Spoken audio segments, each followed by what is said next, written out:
Procedures Manual, where it is specifically and strictly defined. Let us just have a look at what he said. And for your ease of reference, we will also display the said passage in the PNP Operational Procedural Manual to which De La Rosa referred, which incidentally was published in 2021. Neutralization, and I quote, "A police intervention in strict accord with the use of force continuum and/or principle of proportionality on the use of force purposely to contain or stop the unlawful aggression of the offender. This may include an arrest, capture, surrender, or other acts to subdue the suspect." It strikes us as rather mind-boggling that the prosecution should have failed to appreciate the significance of this. It was aware of De La Rosa's speech because they disclosed it to us. But the prosecution's investigators clearly never bothered to read the procedural manual to which De La Rosa was referring. In fact, we know that they didn't, because it's not on their list of evidence.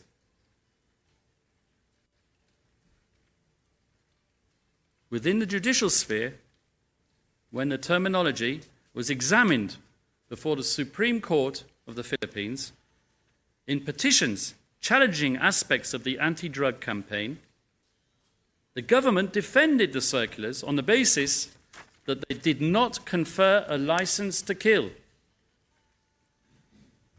The Supreme Court of the Philippines, however, to date, has declined to issue any ruling declaring the campaign unconstitutional, has declined to invalidate circulars, and has declined to rule to date that neutralize or neutralization means to kill.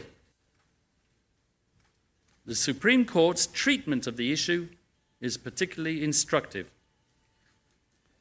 The court observed that the wording was neither novel nor introduced during the Duterte administration.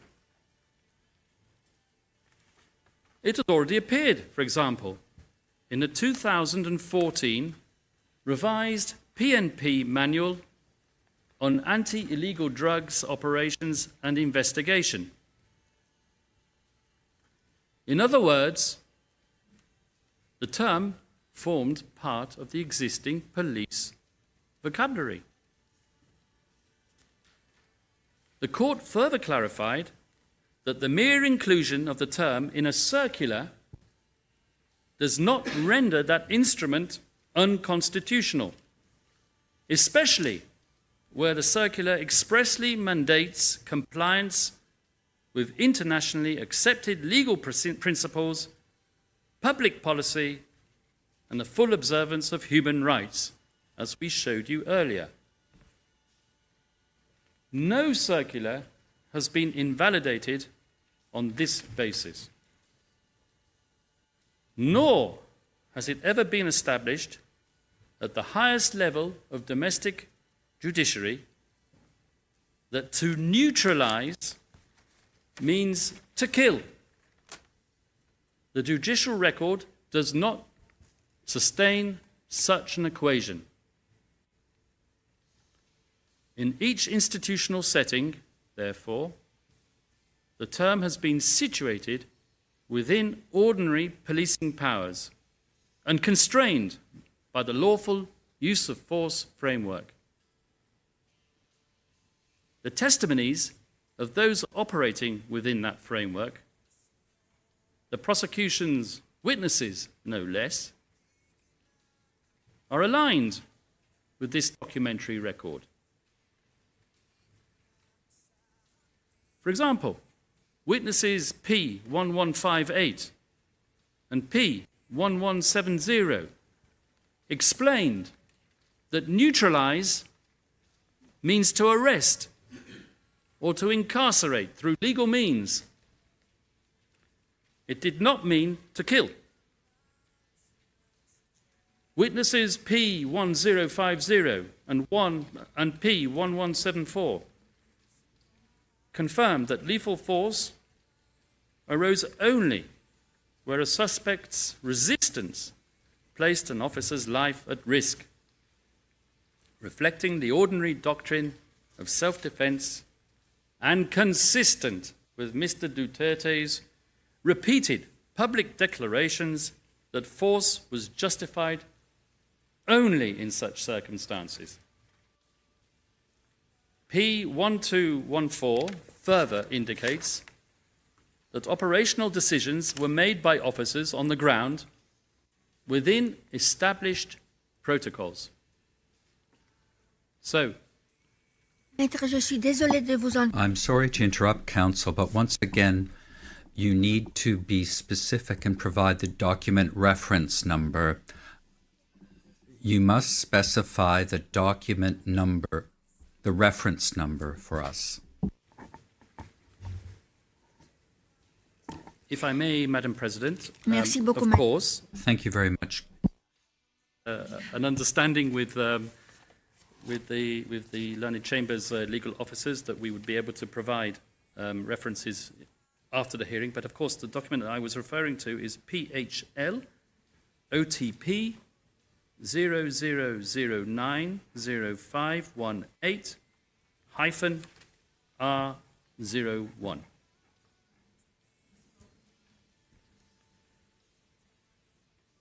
So, Madam President, Your Honours, taken together, the manual, the public clarifications by police leadership, the state's position before the highest court in the Philippines, and even the prosecution's own corroborative witness testimony, all of this material demonstrates a coherent and consistent understanding that neutralization was articulated as lawful incapacitation through arrest and related measures, not as a policy of killing.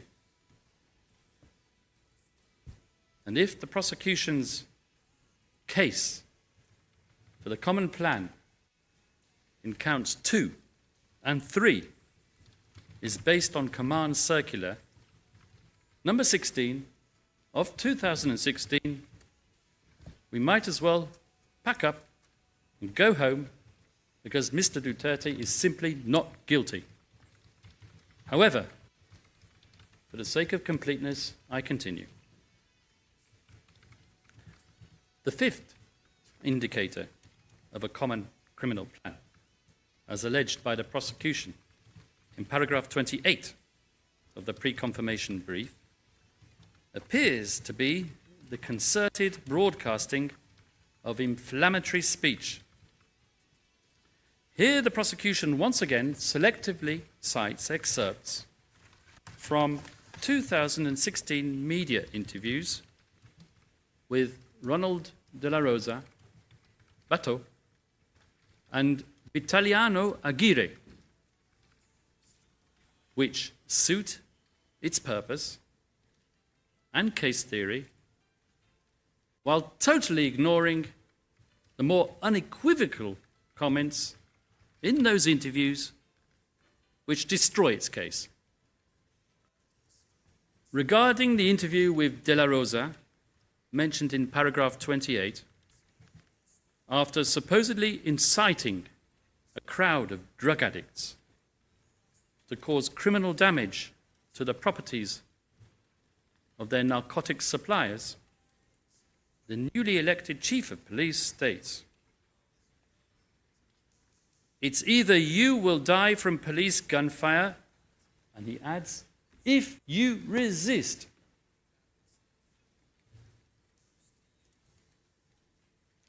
That's PHL OTP 00000849, page 2.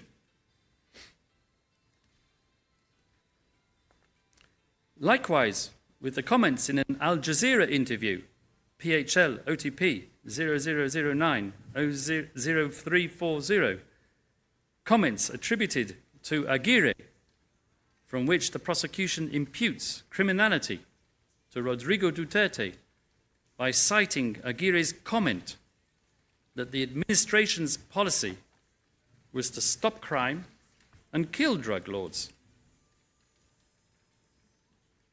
Such throwaway comments reflect on Aguirre alone. And God forbid we're not alleging that Aguirre did anything wrong.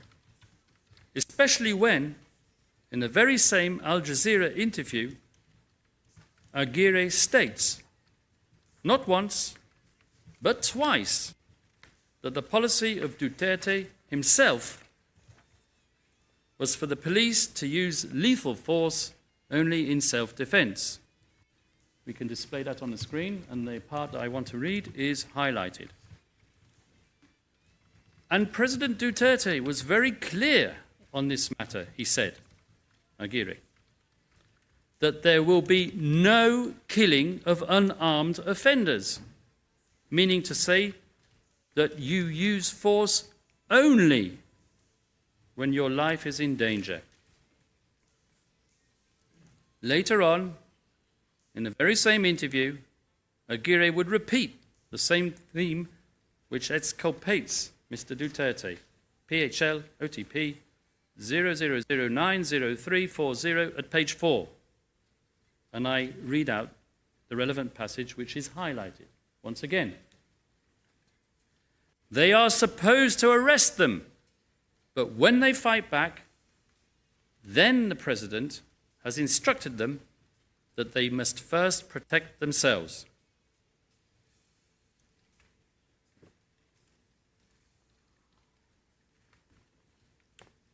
So much for Mr. Jeremy's elastic mouth theory.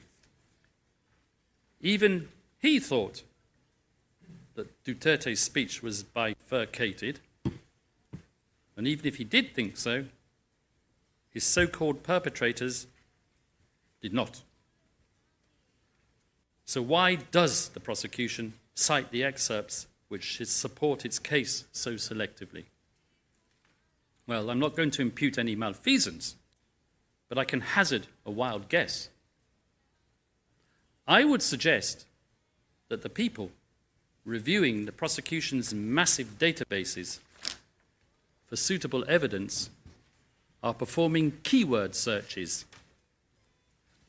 Most likely, some of the most utilized operands were the words kill and perhaps sometimes neutralization or neutralize.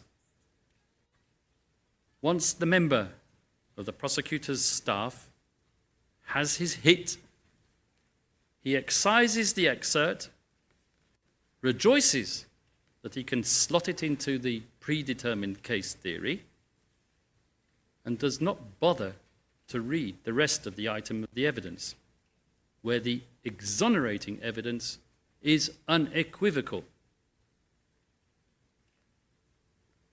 Turning to the sixth indicator of the supposed criminal plan, as set out in paragraph 29 of the pre-confirmation brief.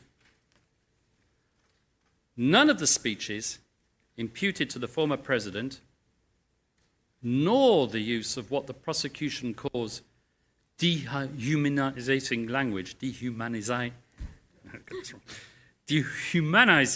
language by the alleged co-perpetrators suggests criminality. I would suggest that it is within the bounds of acceptable, albeit extreme political discourse, to refer to drug users in such a way as beasts, animals, or to the barangays as being plagued by the drug menace. Well, the last one is true. You can hardly expect populist politicians and law enforcement officers to refer to drug pushers and criminals as upstanding pillars of the local community. I really do feel that the prosecution is at a loss if this is its circumstantial evidence for proving the existence of a common criminal plan. The same goes for the seventh supposed indicator of criminality, which is based on the names created for the two police operations Double Barrel and Tokhang, along with their supposed evocation of firearms metaphors. While the source for this particular gem, witness P1207, a self-confessed murderous villain, might have guns perpetually on his mind and insert their imagery into his daily speech, it does not mean that those who formulated the anti-drugs policy were acting under a similar caprice when they devised the nomenclature for these two particular police operations.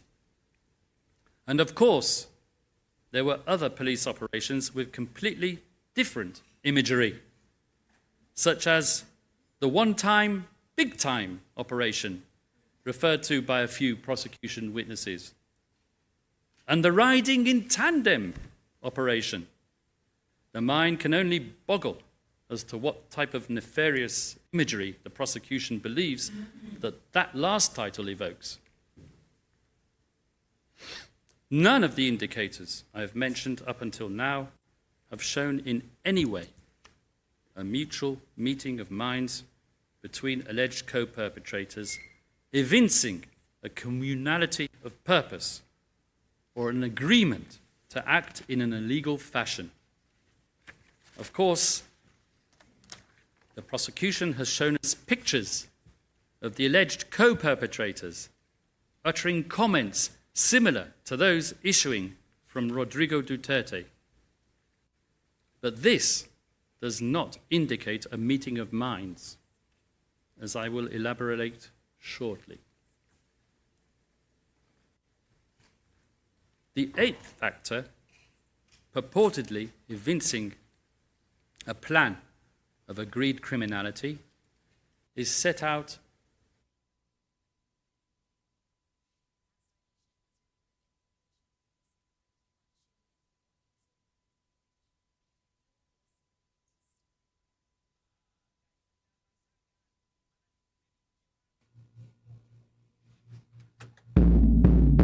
Okay mga kabombo at mga ka-Star Nation, ating itutuloy mamaya yung pagkalapa ng mga karagdagang update mula ho dyan sa International Criminal Court. At nasa Day 3 ang Confirmation of Charges hearing at ating tabayanan itong kabuuan ng presentation ni Nicholas Kaufman, ang lead counsel ni former President Rodrigo Roa Duterte. And after that, meron ho tayong recap mga kabombo, mga ka-Star Nation, ng proceedings dyan sa bahagi po ng The Hague, para na rin dun sa ating mga late tuners na kakabukas pa lamang ho ng kanilang Bombo mobile app at yung mga bumabiyahe, mga pauwi sa kanilang mga tahanan na nakatutok ho dito sa ating special coverage mga kabombo. And kanina, naudlot din ho yung ating pakikipag-usap dito kay Metropolitan Manila Development Authority General Manager Nicolas Torre III. Mamaya ho, itutuloy natin yung pakikipag-usap po sa kanya hinggil doon sa mga usapin na nakapaloob ho nung kanyang inaresto si former President Rodrigo Duterte. Malapit na ho kasi yung anibersaryo sa 11 ng Marso ay isang taon na dyan ho sa piitan sa International Criminal Court, itong si former President Duterte. So bago ho yan, resume muna tayo ng pagtutok dito sa mga argumento ng lead counsel ng panig ng depensa, si Nicholas Kaufman, mga kabombo. Prosecution relies on what it believes to be the Duterte's administration's unabashed publication of statistics recording the number of deaths occasioned in the context of the so-called war on drugs. But let us just look at how and where the statistics relied upon were being published. in 2 government reports, the first of which being the Duterte administration's year-end report for 2017, totaling 63 pages, covering every sector of government and the economy, and of which just 2 pages are devoted to policing activities. We can give you the document ID number shortly. It's on the screen. While the deaths of 3,967 drug personalities mentioned are indeed recorded, as Ms. Robin Croft so helpfully pointed out in her presentation, and are not insubstantial, these deaths comprise a fraction of the 118,287 total arrests for drug-related activities, especially when the government is conducting special operations in a concerted drive to curb the narcotics problem. Such statistics are certainly not indicative of a wholesale policy of murder designed to supplant the process of law. If they were, then certain Latin American state parties would have regularly equaled or exceeded the Philippines in the number of law enforcement killings per capita of the population. What is quite egregious, however, regarding the prosecution's reliance on a 2017 Key Achievement Report is the way in which it glosses over, or rather ignores, those pages which do not suit its case theory.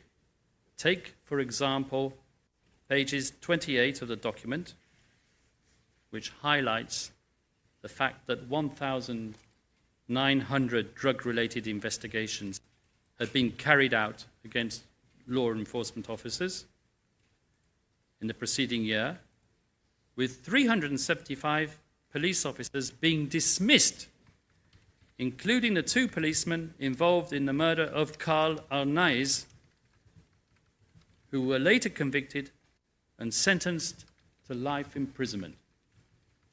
These policemen were affiliated with the Caloocan City Police Station, and where, so the report mentions, 1,000 personnel belonging to that station were sent for retraining.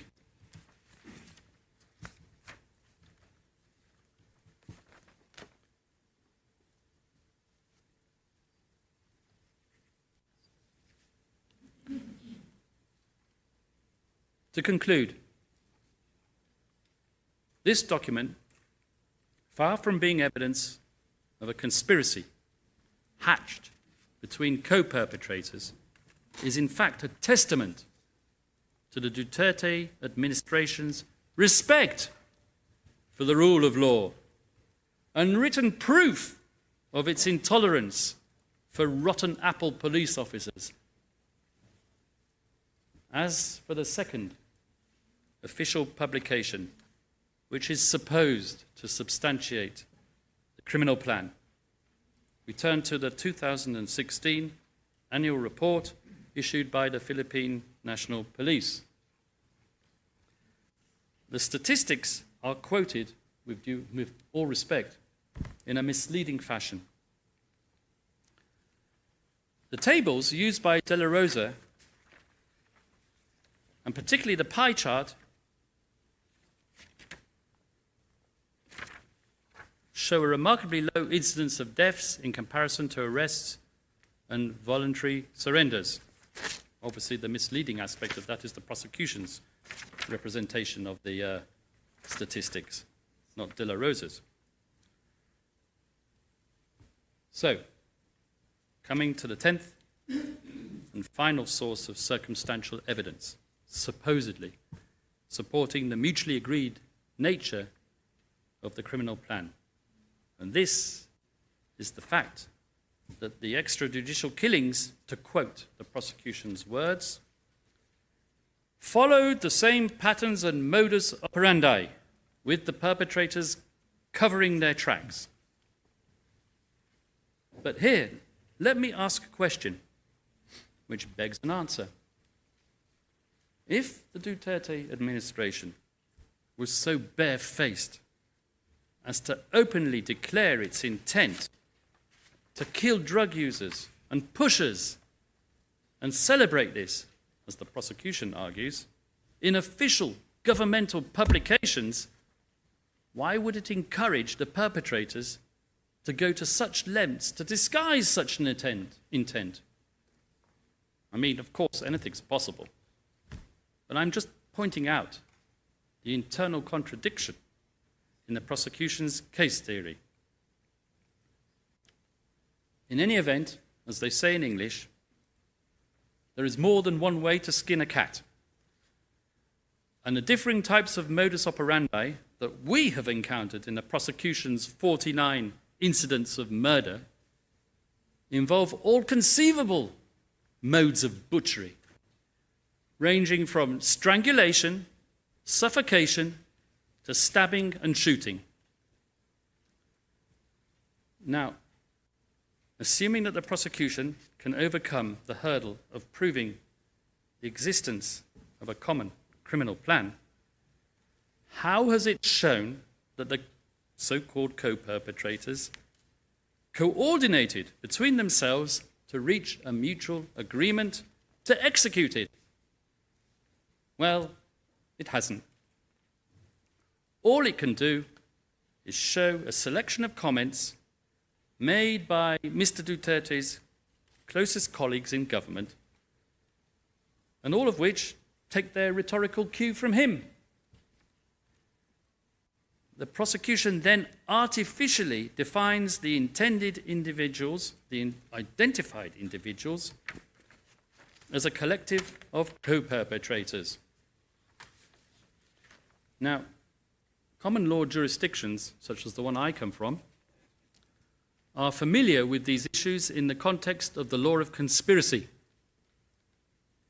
The federal rules in the United States, for example, allow the statements of co-perpetrators to be used as circumstantial evidence, one against the other, to establish the existence of a conspiracy, but require that these statements be made during and in furtherance thereof.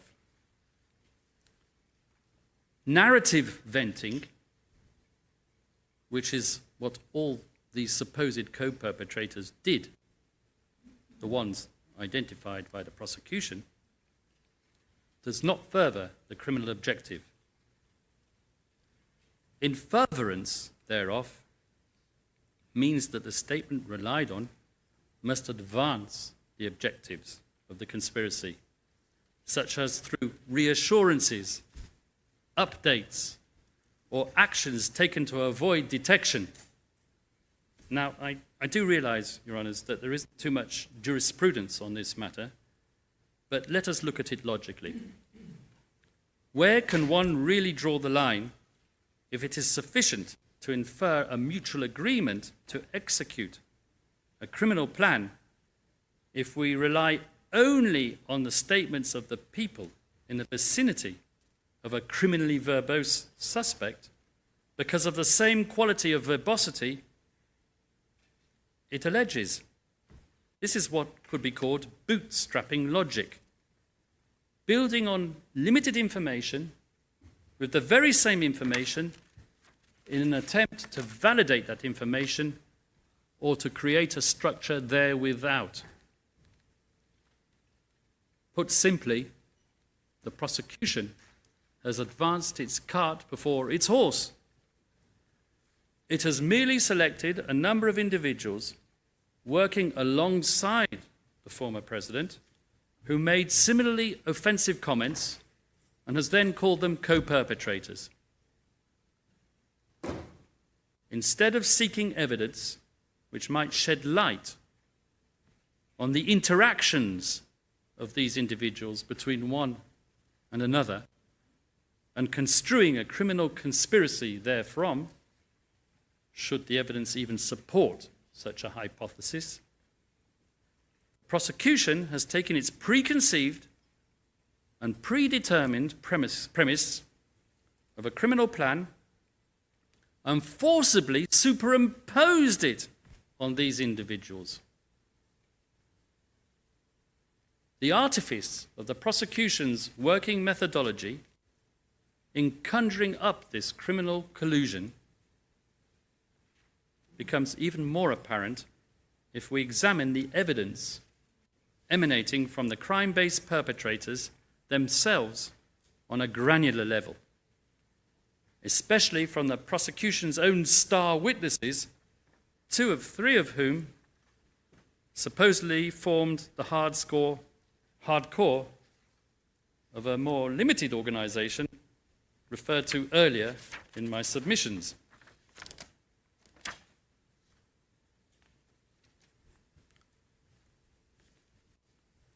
I'm trying to comply with redactions. P1, for example, a self-confessed murderer whose recruitment by the prosecution will be examined elsewhere, was asked about the common criminal plan of his associates up to 2017. And this is what he had to say. Every time somebody was at fault against the government of Rodrigo Duterte, we didn't bother to send them to prison. We would just kill them. That's PHL OTP 0001 2584 at lines 248 to 250. Okay, that was the audio which I just quoted, and here we have the transcript. PHL OTP 0001 2376 hyphen R02, lines 248 to 250. So, having given you that quote from P1, I would say that as far as this witness was concerned, the common plan was not a refined policy of cleaning up the streets, but rather a killing frenzy of the political opposition. Obviously, no such policy existed, and no such policy is alleged. P3, whose evidence relates to the presidential period, describes a similar orgy of killing without rhyme and without reason, but not drug addicts, nor alleged criminals, but rather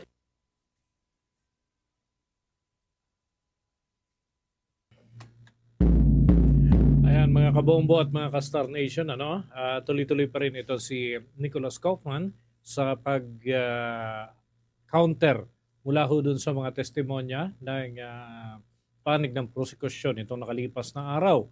At kanyang pinupuntirya yung mga argumento, mapapansin natin na inilarawan pa niya ito na yung diskarte raw ng prosekusyon ay parang may hahalin tulad dun sa cart na mas nauna pa yung cart kaysa dun sa kabayo. Parang ganun daw. Hindi organisado yung pagtingin niya tungkol dun sa mga argumento ng panig ng prosekusyon. At ito ay nilarawan niya dahil ho dun sa ilang mga punto at mga terminolohiya na ginagamit ng panig ng prosekusyon na kung titignan ay dun mismo nagkakaroon ho ng conflict para sa partikular na mga punto na nais ipakahulugan kaugnay doon sa termino na neutralize na ginagamit ng mga opisyal sa panahon ng Duterte administration at pinakakahulugan nanumano bilang pagpatay yung neutralize gayong ito ay direktiba para ho sa mga otoridad upang pigilan ang anumang paggawa ng masama ng mga individual na tinutukoy, partikular na ho yung mga sangkot sa illegal na droga. At ang direktiba mga kabombo ay nasa circular ng pambansang pulisya. During that time, ni former President Rodrigo Roa Duterte. Pati na yung iba pang mga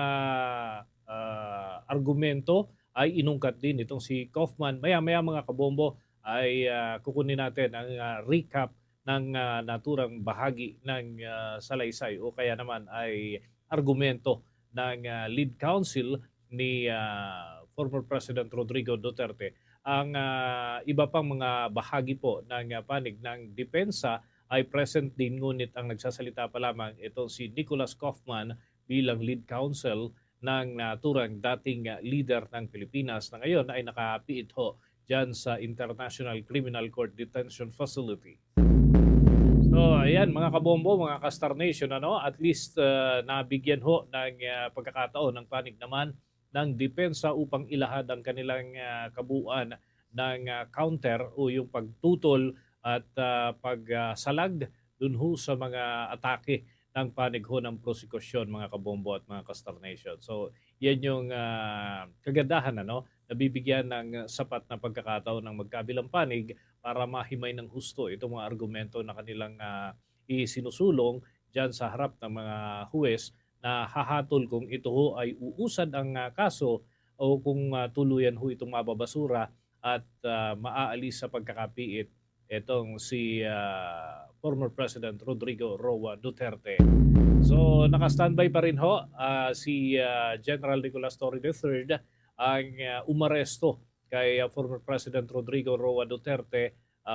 Halos mag-iisang taon na ang nakakalipas, mga kabombo. So ituloy ko lamang ho, General Torre, yung katanungan na naudlot kanina dahil sa resumption itong confirmation of charges hearing dyan sa panig ho ng International Criminal Court.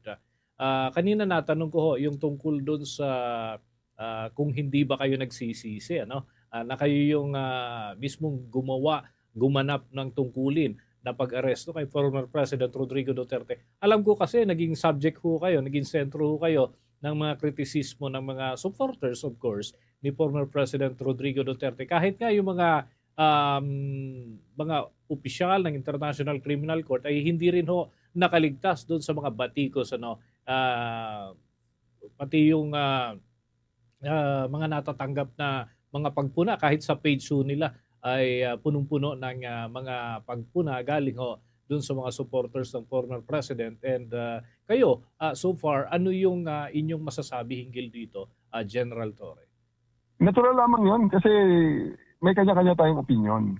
Ang opinion nila ay ganon at kaya talagang nire-respeto natin. We will fight to death para depensahan sila na ang karapatan nila na magsalita ng ganon. Pero hindi ibig sabihin na sang-ayon tayo sa opinion nila. Sapagkat ang posisyon ko naman ay hindi nagbabago at maliwanag na ang pagtrabaho ko na yon ay isang professional at walang halong motibo na personal. Okay, General Torre, kung sakali ho na ito'y aabot sa full trial at kailanganin ho ang inyong pananaw o kaya naman ay kunang kayo ng testimonya, siguro pupunta kaya kayo. Pero bago nyo ho sagutin yan, eto, bigyan daan ko muna itong pagpapatuloy po ng confirmation of charges hearing. Nasa highlights na ho ito ng mga pahayag ni Nicholas Kaufman. Uy, tukayo nyo ho pala ito, no? Ito, pakinggan ho natin. P3. Ayan, mga kabombo, mga Kastar Nation, oras natin sa buong kapuluan, 10 minuto bago sumapit ang alas 8 ng gabi at tayo nakatunghay pa rin dito sa mga development dyan sa International Criminal Court, and we're trying to connect again dyan ho sa confirmation of charges hearing. Sapagkat kumbaga nasa huling bahagi na ho ito, hindi pa man huling-huli pero nasa higit kalahatian na ho yung hinihimay nitong si Nicholas Kaufman kaugnay ho dun sa mga argumento na kanilang pinupuna dun sa mga aligasyon ng panig ng prosekusyon. Ito ho kasi yung trabaho ng lead counsel ay gibain yung mga in-establish ng prosekusyon na mga akusasyon laban sa isang suspect sa krimen na kanilang ipinupursige. laban kay former President Rodrigo Duterte, mga kabombo. So, check natin muli yung linya dyan sa International Criminal Court. Atin hong tunghayan at panoorin, mga kabombo. The second limb to show objectively that Mr. Duterte himself made an essential contribution to the furtherance of this scheme of criminality, and what is more, that subjectively he was aware that he was making such a contribution.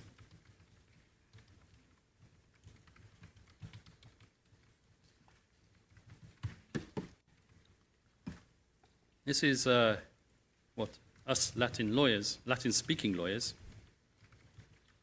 would call the sine qua non test. Or to put it another way, did these 49 murders, which the prosecution has identified, occur specifically because of Rodrigo Duterte's involvement? Or, to make the logic a whole lot simpler, would Rodrigo Duterte's withdrawal from this criminal scheme to target suspected criminals, as alleged by the prosecution, have led to the avoidance of these 78 deaths? Let us see where this test is set out in the Ali Koshaib trial judgment. Paragraph 796. And I'm going to quote the essential part for the purpose of the essential contribution. The accused must make an essential contribution without which the commission of the offence would not be possible. To hold an accused liable as a co-perpetrator under Article 25(3)(a) of the statute, it has to be established inter alia that he or she had control over the crime by virtue of his or her essential contribution to it and the resulting power to frustrate its commission. Well, here I would like to show you the statistics pertaining to the rate of killings since the former president has left power and the responsibility for law and order has passed into the hands of President Ferdinand Marcos Jr. I rely on a report published by academics at the Third World Studies Center in the University of the Philippines in the context of what is called the Dahas Project. And trust me, the authors of this report, comprising weekly statistics on the first year of the Marcos administration from 2022 to 2023, are no great friends of the former president, Mr. Duterte. This report was even cited, I remember, in a Rappler article, but it's to be found on our list of evidence at PHL D36 0006-0001, pages 0006 to 0010. The report for the first year of the Marcos administration showed that out of 342 killings, 160 were at the hands of state agents.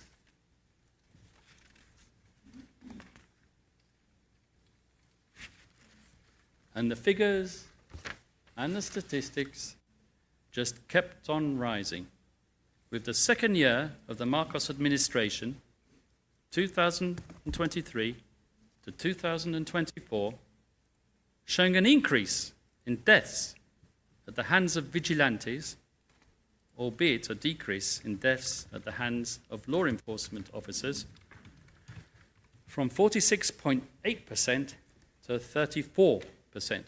Hardly a statistic to be proud of. So, with all the prosecution's fancy bar charts, I'm pretty sure that if they were to recreate them for the period of 2 years after Duterte left power, they wouldn't have room left on their computer screen. The numbers would be so sky high. The conclusion is that there is no reason to believe that Duterte's disappearance from the political scene would have frustrated the ongoing incidents of murder at the hands of state agents or vigilantes. Clearly, I'm forced to ask myself whether anyone on the other side of this room has thought of investigating the Marcos regime and the related phenomenon and holding someone accountable. Why are my colleagues sitting to their right, the victims' representatives, not clamoring for accountability for those deaths? Or is it of no consequence now that Mr. Duterte is sitting in the ICC detention center? I've reached a natural break, Madam President, in my submission. With your permission, I would like to continue after lunch. Judge Motok. Thank you very much, Mr. Kaufman. We will suspend the hearing now for 90 minutes to resume at 2 p.m. Thank you very much.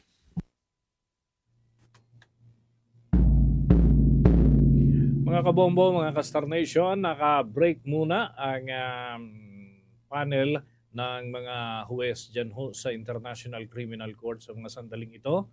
At after 90 minutes ay magre-resume uli yung huling bahagi na ng argumento para sa panig ng depensa o yung kampo ni former President Rodrigo Roa Duterte.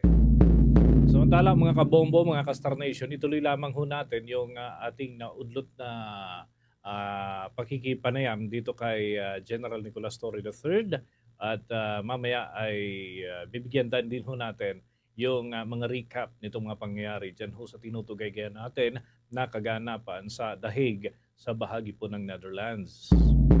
So nandun na ho tayo sa issue ng kung sakasakali lamang ito'y what if lang naman. Hypothetical question ika nga kung sakali ho, General, na uusad na yung full trial at kailangan po yung inyong testimonya magiging bahagi po ng investigasyon. Kayo ho ba ay willing na pumunta at humarap dun sa mga huwes ng International Criminal Court knowing na kayo mismo ang siyang nanguna sa pag-aresto sa former president, lalo't may aligasyon ho ng kidnapping ang kanyang kampo against the government of the Philippines, General?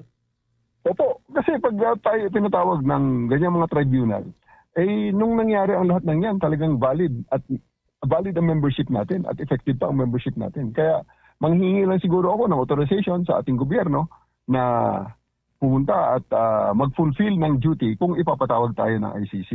Ngayon, susundin natin siyempre kung ano ang last say ng gobyerno. Pag sinabi ng gobyerno na hindi, hindi. Pero kung sinabi ng gobyerno na okay, dahil kailangan nating irespeto ang ating mga obligasyones sa ICC, then so be it. Pupuntahan natin at i-fulfill natin. Gaya ng pagtupad natin sa iba pang naging trabaho natin sa mga nakalipas na panahon. Ito naman ho, General, I'm just curious.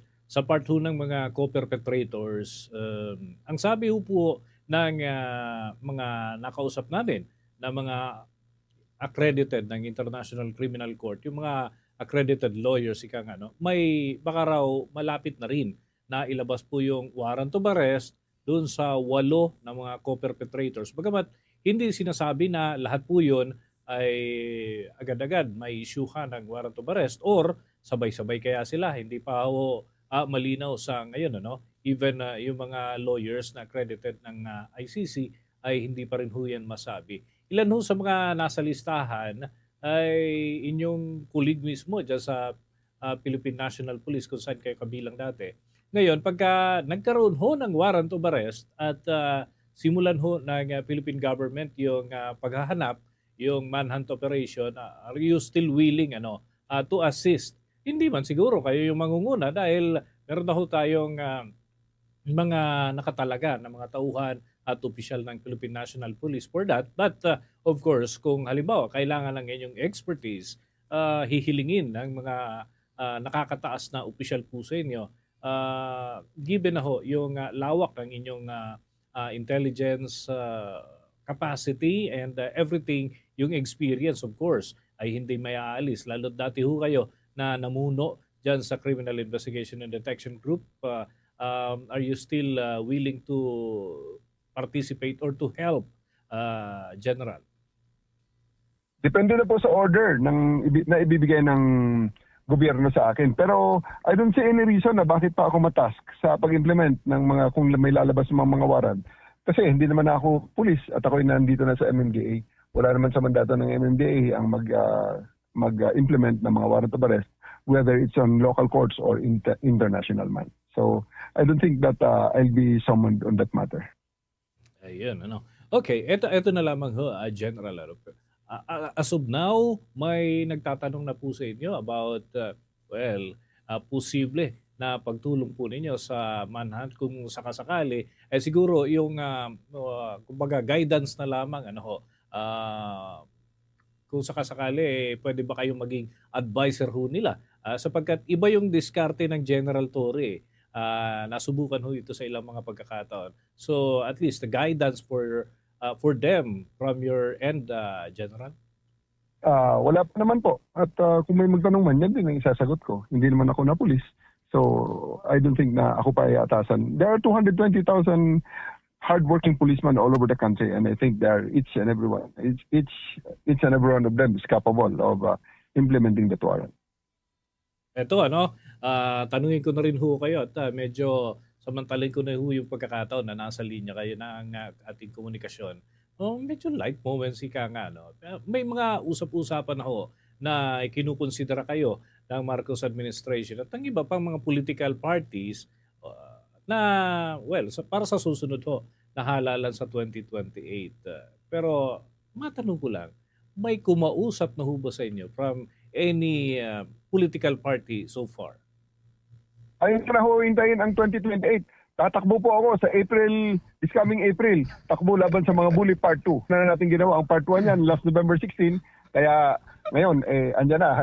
Abangan nyo at kayo inimbitahan ko sa ating takbo laban sa mga bully part 2 yan sa ating habang tayo na sa MMDA. Yun, siguro, ako rin, parang gusto kong tumakbo tuloy, pero takbo para ho sa good health, ika nga, Okay, so with that, maraming salamat po, General, sa pagsagot sa aming mga katanungan sa pagkakataong ito. And ingat ho kayo. Good luck ho sa inyong mga ginagampanan dyan sa Metropolitan Manila Development Authority. Maraming salamat. Yes, sir. Maraming salamat po sa inyong suporta. Mga kabombo, mga Castor Nation, nakausap po natin ang kasalukuyang General Manager ng Metropolitan Manila Development Authority, General Nicolas Torre III, dati hong pinuno ng pambansang pulisya. At kaya ho natin siya nakausap sa pagkakataong ito sapagkat mag-iisang taon na nga ho mula nang maaresto ng kanyang team, si former President Rodrigo Duterte, na ngayon ay nakasalang ho sa confirmation of charges hearing dyan ho sa The Hague sa bahagi ng Netherlands. So mga kabombo, mga Castor Nation, standby ang atin po mga himpilan. Mamaya ay muli ho tayong tututok dito sa mga development dyan sa The Hague at tayo ho ay antabay pa sa mga kaganapan sa International Criminal Court, mga kabombo at mga Castor Nation. Tutok lamang at mamaya resume tayo, mga kabombo, mga Castor Nation. Unload lamang ho tayo ng mga commercials para sa ating mga himpilan sa mga himpilan ng Bombo Radio Philippines at Star FM. Mga